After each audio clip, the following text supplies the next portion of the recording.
నమస్కారం గంటారావానికి స్వాగతం. ముందుగా ప్రధానాంశాలు. గ్రూప్ 1 ఆందోళనపై ప్రభుత్వం అప్రమత్తం. ఇవాళ కీలక ప్రకటన చేయనున్న సర్కార్.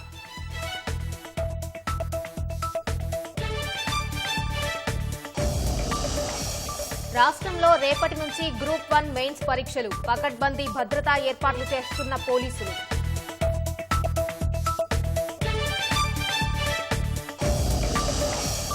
ఏపీ బద్వేల్లో పక్కా ప్రణాళికతోనే యువతిపై పెట్రోల్ దాడి. చికిత్స పొందుతూ మరణించిన బాధితురాలు.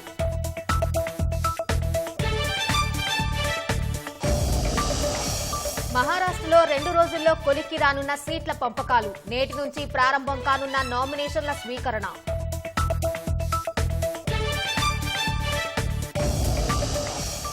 గాజాలో పౌర నివాసాలే లక్ష్యంగా ఇజ్రాయెల్ దాడులు. 73 మంది పాలస్తీనియన్లు మృతి. మృతుల్లో మహిళలే అధికం.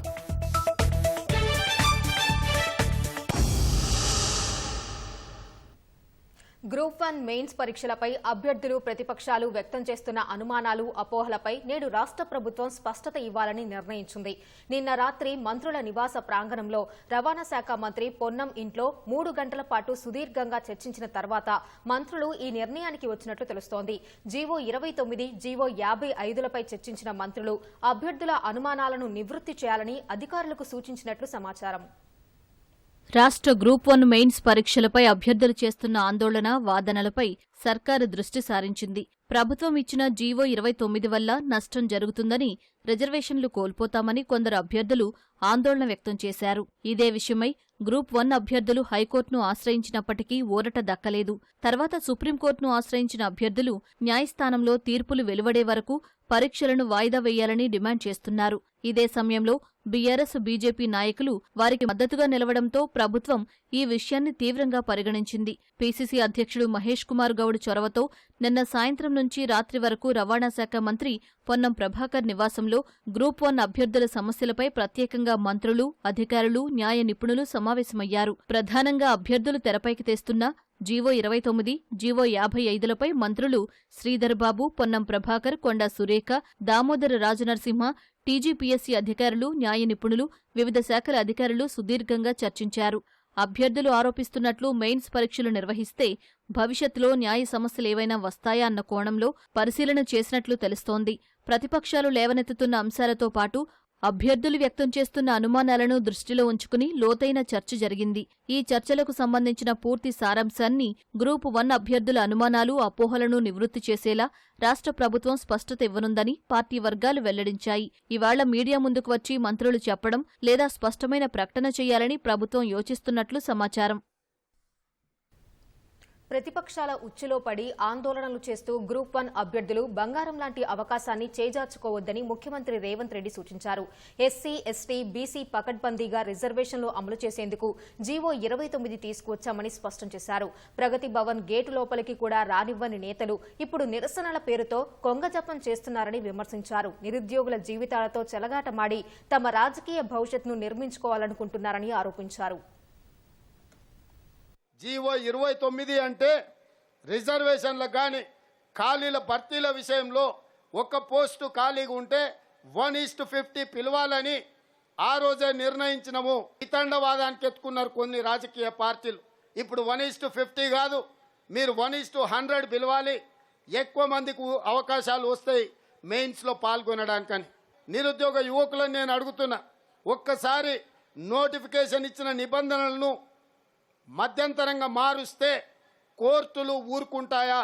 అలా మార్చిన సందర్భం ప్రతిసారి పరీక్షల్ని రద్దు చేసిన సందర్భం కోర్టు జడ్జిమెంట్లు ఉన్నాయి.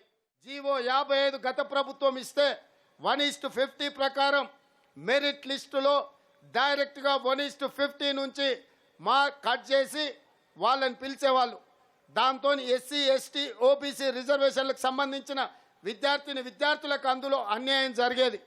కొన్నిసార్లు ఎస్టీ రిలేటెడ్ ఉద్యోగ ఖాళీలకు 1:50 జనరల్ మెరిట్ తీస్తే ఎస్టీలు అందులో రావడానికి కూడా అవకాశం లేదు. ఎందుకంటే ఈ 31,000లా ఒకవేళ ఎస్టీలు లేకపోతే డైరెక్ట్గా 1 నుంచి 31,000 వరకు మనం కటాఫ్ పెట్టుకొని చేస్తే ఎస్టీలకు ఒక్కొక్కసారి అన్యాయం జరగడానికి అవకాశం ఉంది. అందుకే మన ప్రభుత్వం ఎస్టీ ఖాళీలు ఎన్ని ఉన్నాయో ప్రతి ఖాళీకి 1:50 లాగా ఓన్లీ ఎస్టీ స్టూడెంట్స్ను మనము ఈసారి మెయిన్స్కి మనం వాళ్ళని సెలెక్ట్ చేయడం జరిగింది. అదేవిధంగా ఎస్సీ రిజర్వేషన్లో కూడా ఉండే ఖాళీలకు ప్రతి ఒక్క ఖాళీకి 1:50 ఆ విధంగా ఎస్సీల నుంచి మనం సెలెక్ట్ చేయడం జరిగింది.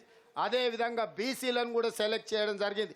దాంతో ఎస్సీ ఎస్టీ బీసీ విద్యార్థులకు వాళ్ళకున్న రిజర్వేషన్ల ప్రకారం 1:50 వాళ్ళని సెలెక్ట్ చేయడంతో ఎక్కువ మంది ఎస్సీ ఎస్టీ బీసీ విద్యార్థులకు న్యాయం జరిగి ఈరోజు జనరల్ కాంపిటీషన్ కూడా రావడానికి వేలాది మంది ఎస్సీ ఎస్టీ బీసీలకు ఈరోజు అవకాశం వచ్చింది. ఈరోజు అశోక్ నగర్లోనో ఇందిరా పార్క్ దగ్గర ధర్నా చౌకుల్లో నిరసన వ్యక్తం చేస్తున్న విద్యార్థులకు మీకు న్యాయం జరుగుతుంది. ఈరోజు 31,000 హాల్ టికెట్లలో 95% విద్యార్థులు హాల్ టికెట్లు ఆల్రెడీ తీసుకున్నారు.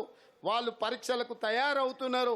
మిగతా 4-5% ఉన్న వాళ్ళు కూడా మీ హాల్ టికెట్స్ తీసుకొని మండే నుంచి పరీక్షలకు హాజరవ్వండి, లేదా మీకు ఒక బంగారం లాంటి అవకాశం జారిపోతుంది. మీ వాదన 29 జీవోకి సంబంధించి హైకోర్టుకి వెళ్ళిండ్రు. కోర్టు నుంచి మీకు ఎలాంటి రిలీఫ్ రాలేదు అంటే ఈ వాదనలో బలం లేదు అని హైకోర్టు భావించింది. అదేవిధంగా క్వశ్చన్ బ్యాంక్ విషయంలో కూడా హైకోర్టుకి వెళ్ళిండ్రు కొంతమంది విద్యార్థులు. హైకోర్టు వాటిని కూడా పరిగణించి ఎక్స్పర్ట్స్ కమిటీ ఇచ్చిన కీ షీట్ ఏదైతే ఉన్నదో దాని మీద ఇంకా ఒపీనియన్ చెప్పడానికి ఏమీ లేదని single bench and divisional bench కూడా మీరేసిన అప్పీళ్లను కొట్టేసింది. అంటే న్యాయస్థానాలు కూడా తెలంగాణ రాష్ట్ర ప్రభుత్వం నిర్వహిస్తున్న పరీక్షల విధానాన్ని సమర్థించి పకడ్బందీగా పరీక్షల్ని నిర్వహించడానికి తెలంగాణ రాష్ట్ర ప్రభుత్వానికి న్యాయస్థానాలు కూడా అండగా నిలబడ్డాయి. రిజర్వేషన్లు పకడ్బందీగా అమలు చేయాలి, తెలంగాణ ఆదర్శంగా ఈ దేశంలోనే నిలబడాలి అని ఈరోజు గ్రూప్ 1 పరీక్షల్ని ప్రతిష్టాత్మకంగా తీసుకొని పకడ్బందీగా పరీక్షలు నిర్వహిస్తుంటే ఒక్కసారి ఈ పరీక్షలు నిర్వహిస్తే 10 ఏళ్ళు గత ప్రభుత్వం ఎందుకు నిర్వహించలేదు అంటే వాళ్ళకి చిత్తశుద్ధి లేదు అని తెలంగాణ సమాజం నిరుద్యోగ యువకులు భావిస్తారని ఈరోజు గందరగోళం సృష్టించడానికి కొంతమంది ముందుకు వస్తున్నారు. మిమ్మల్ని వాళ్ళ పార్టీ ఆఫీస్కి పిలిచిండ్రు, వాళ్ళు మీరున్న అశోక్ నగర్కి వచ్చారు. నేను అడగదలుచుకున్న నిరుద్యోగ యువకుల్ని 10 సంవత్సరాల అధికారంలో ఉన్నప్పుడు వాళ్ళు మిమ్మల్ని పిలవడం కాదు, మీరు వెళ్ళి వాళ్ళ గేట్ల దగ్గర నించుంటే కనీసం అపాయింట్మెంట్ అయినా ఇచ్చిండ్రా ఆలోచన చేయండి. దగ్గరికి పిలుస్తుండ్రు అంటే ఈ జపం కొంగ జపం కాదా మీరు ఒక్కసారి ఆలోచన చేయండి. ఈ ప్రభుత్వం మీ సమస్యలు పరిష్కరించడానికి ఉంది. గత 10 సంవత్సరాలు మీరు పరీక్షలు నిర్వహించండి అని ఆందోళన చేసిండ్రు.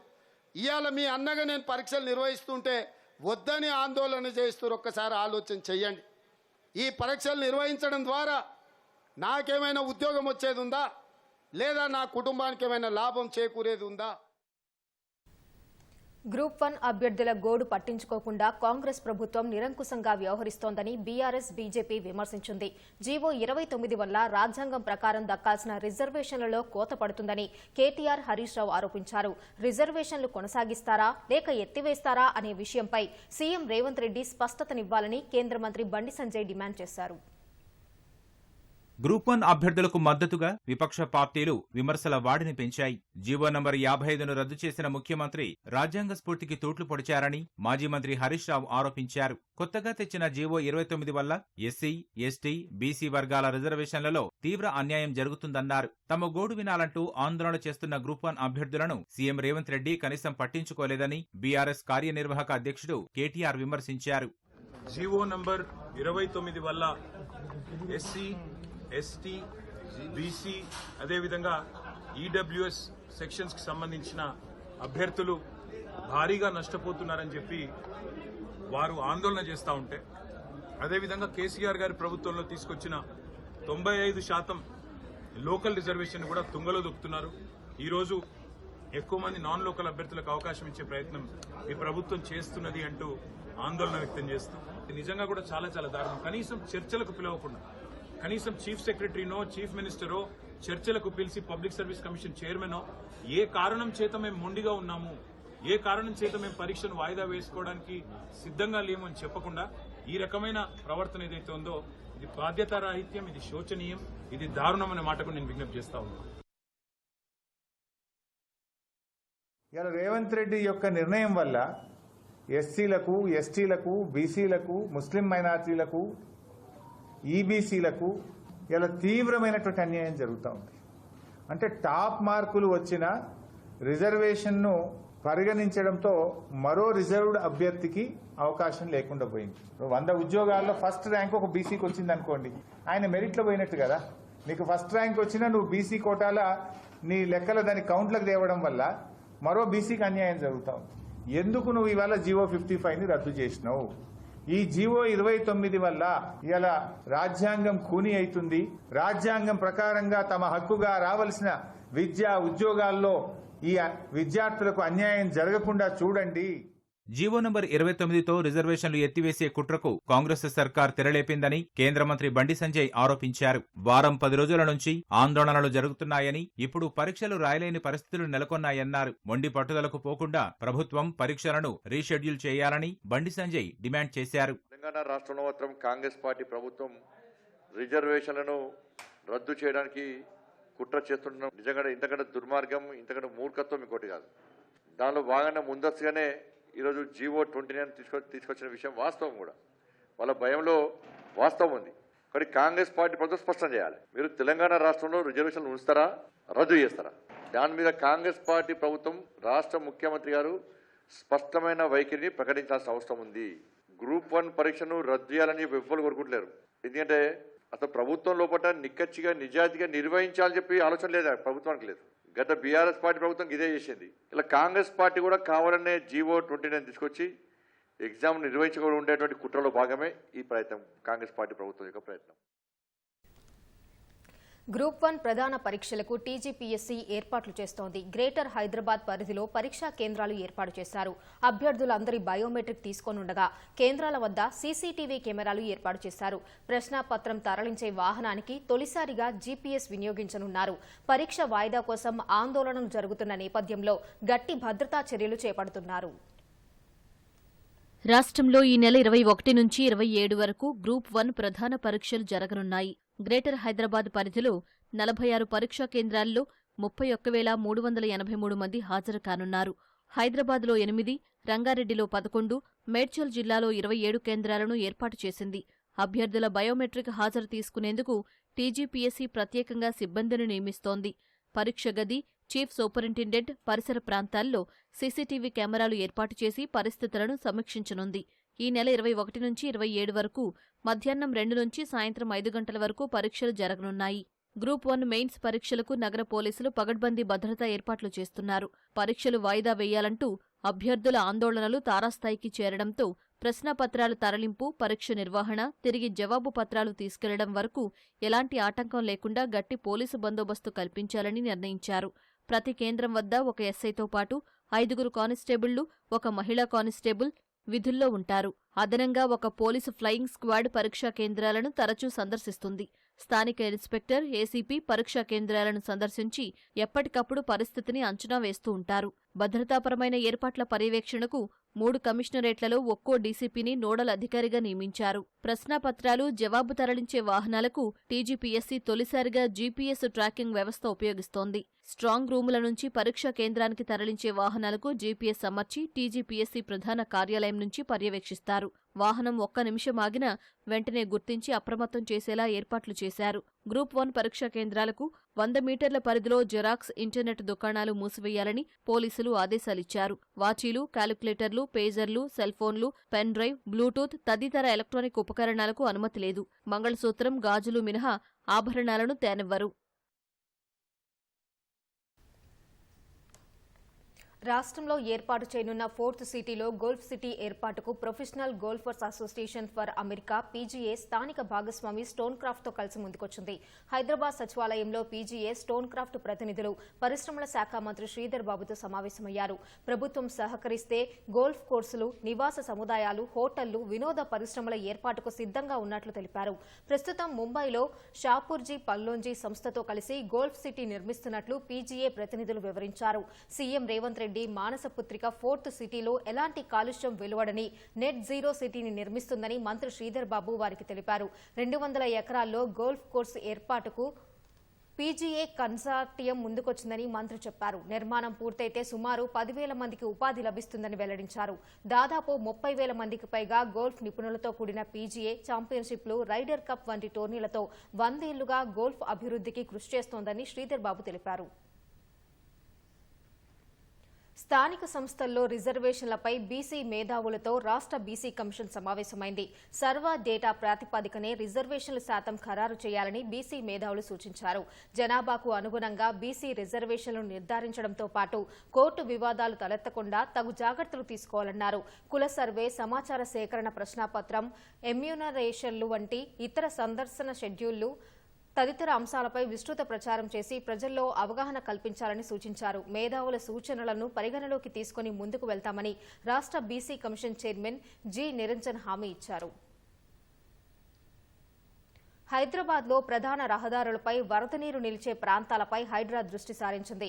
వర్షపు నీటి వల్ల రోడ్లపై సమస్య తలెత్తకుండా చూడాలనే లక్ష్యంతో హైడ్రా కమిషనర్ రంగనాథ్, ట్రాఫిక్ విభాగం అదనపు కమిషనర్ విశ్వప్రసాద్ కలిసి క్షేత్రస్థాయిలో పలు ప్రాంతాలను పరిశీలించారు. లబ్డీ కపూర్, రాజ్భవన్ ప్రాంతాల్లో నిత్యం వరద నీరు నిలిచే ప్రాంతాలను తనిఖీ చేసి ముప్పు లేకుండా తీసుకోవాల్సిన చర్యలపై జీహెచ్ఎంసీ ట్రాఫిక్ అధికారులకు సూచనలు చేశారు. లబ్డీ కపూర్ పరిసర ప్రాంతాల్లో గతంలో ఉండే వరద నీటి కాలువ శిథిలం కావడాన్ని గమనించి పునరుద్ధరించేందుకు ఆదేశించారు. రాజ్భవన్ రోడ్లోని లేక్ వ్యూ అతిథి గృహం వద్ద 10 లక్షల లీటర్ల సామర్థ్యంతో నిర్మిస్తున్న రెయిన్ వాటర్ హాల్డింగ్ నిర్మాణ పనులను రంగనాథ్ పరిశీలించారు. నగరంలోని మరో 30 ప్రధానమైన నీరు నిలిచే ప్రాంతాల్లో ముప్పును తొలి ప్రాధాన్యతగా తొలగించాలని ఆదేశించారు. వారం తర్వాత మళ్లీ ఆయా ప్రాంతాలను పరిశీలించనున్నట్లు రంగనాథ్ తెలిపారు. నిర్మాణాలకు అనుమతుల విషయంలో హెచ్ఎండీఏ అనుసరిస్తున్న తీరును హైకోర్టు తప్పుబట్టింది. ఒక్కొక్కరికి ఒక్కో నిబంధన అన్నట్లుగా అనుమతులు మంజూరు ఉందని వ్యాఖ్యానించింది. హైకోర్టు ఇచ్చిన ఆదేశాలను అమలు చేయకుండా కోడిగుడ్డుపై ఈకలు తీస్తున్నట్లు వ్యవహరిస్తోందని పేర్కొంది. దరఖాస్తును పరిశీలించి అనుమతులను మంజూరు చేయాలంటూ ఇచ్చిన ఆదేశాలను అమలు చేయకపోవడంపై అక్షయ డెవలపర్ కోర్టు ధిక్కరణ పిటిషన్ దాఖలు చేసింది. దీనిపై జస్టిస్ టి వినోద్ కుమార్ విచారణ చేపట్టారు. పిటిషనర్ తరపు న్యాయవాది వాదనలు వినిపిస్తూ సర్వీస్ రోడ్డు లేదన్న కారణంగా అనుమతులు తిరస్కరించడంపై పిటిషనర్ హైకోర్టును ఆశ్రయించారన్నారు. ఇదే ప్రాంతంలో గణపతి సచ్చిదానంద అవధూత పీఠం ట్రస్టుకు అనుమతులు మంజూరు చేసిన హెచ్ఎండీఏ పిటిషనర్ విషయంలో తిరస్కరించిందన్నారు. అనుమతుల మంజూరుకు హైకోర్టు ఆదేశాలివ్వగా హెచ్ఎండీఏ అప్పీల్ దాఖలు చేయగా కొట్టివేసిందని, అయినా అనుమతులు ఇవ్వకుండా కోర్టు ఉత్తర్వులను ధిక్కరించారన్నారు. వాదనలు విన్న న్యాయమూర్తి హెచ్ఎండీఏ తీర్పుపై అసంతృప్తి వ్యక్తం చేశారు. దీనిపై వ్యక్తిగతంగా హాజరై వివరణ ఇవ్వాలని HMDA commissioner Sarfaraz Ahmed, planning విభాగ డైరెక్టర్ ఏ విద్యార్థులను ఆదేశిస్తూ విచారణను నవంబర్ 15వ తేదీకి వాయిదా వేసింది. వైఎస్సార్ జిల్లా బద్వేలులో నిన్న పెట్రోల్ దాడికి గురైన ఇంటర్ విద్యార్థిని మరణించింది. కడప రిమ్స్ ఆసుపత్రిలో చికిత్స పొందుతూ ఈ ఉదయం ప్రాణాలొదిలింది. పెళ్లి చేసుకోవాలని ఒత్తిడి చేయడం వల్లే నిందితుడు పెట్రోల్ పోసి నిప్పంటించాడని, పథకం ప్రకారమే దాడి చేశాడని పోలీసులు నిర్ధారించారు. వైఎస్సార్ జిల్లా బద్వేలులో శనివారం సాయంత్రం పెట్రోల్ దాడికి గురైన ఇంటర్ విద్యార్థిని కిమ్స్ ఆసుపత్రిలో చికిత్స పొందుతూ ఈ తెల్లవారుజామున మరణించింది. 80% కాలిన గాయాలతో రిమ్స్లో చేరిన బాధితురాలని కాపాడేందుకు వైద్యులు విశ్వ ప్రయత్నాలు చేసినా అవేమీ ఫలించలేదు. చికిత్సకు బాధితురాలు స్పందించకపోవడంతో ఈ తెల్లవారుజామున 3 గంటలకు ఆమె చనిపోయినట్లు వైద్యులు ధృవీకరించారు. నిందితుడు విఘ్నేష్ పథకం ప్రకారమే ఇంటర్ విద్యార్థిని అంతమొందించడానికి పన్నాగం పన్నినట్లు పోలీసుల విచారణలో వెల్లడైంది. చిన్ననాటి నుంచి అమ్మాయితో పరిచయం ఉన్న నిందితుడు ఆమెతో ప్రేమ వ్యవహారం నడపడమే కాకుండా బాధితురాలి కాలనీకి చెందిన మరో యువతిని ప్రేమ వివాహం చేసుకున్నాడు. దీంతో బాధితురాలికి విఘ్నేష్ కు మధ్య తీవ్ర మనస్పర్ధలు తలెత్తినట్లు తెలిసింది. కడపలోని ఓ హోటల్లో వంట మాస్టర్గా పనిచేస్తున్న విఘ్నేష్ ఎలాగైనా ఇంటర్ విద్యార్థిని అడ్డు తొలగించుకోవాలని కుట్ర పన్నాడు.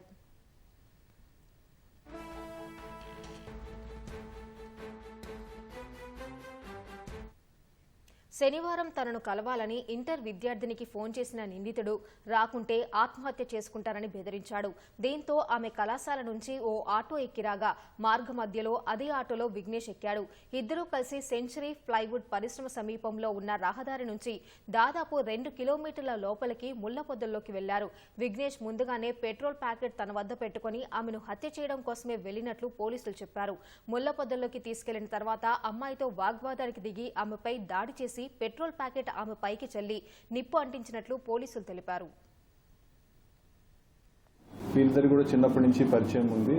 ఇద్దరు కూడా బాగా దగ్గరగా ఉన్న వాళ్ళే. ఆ పాపకి కాల్ చేసి నువ్వు రావాలి, నిన్ను కలవాలి, నువ్వు రాకపోతే నేను సూసైడ్ చేసుకుంటానని చెప్పినట్లు.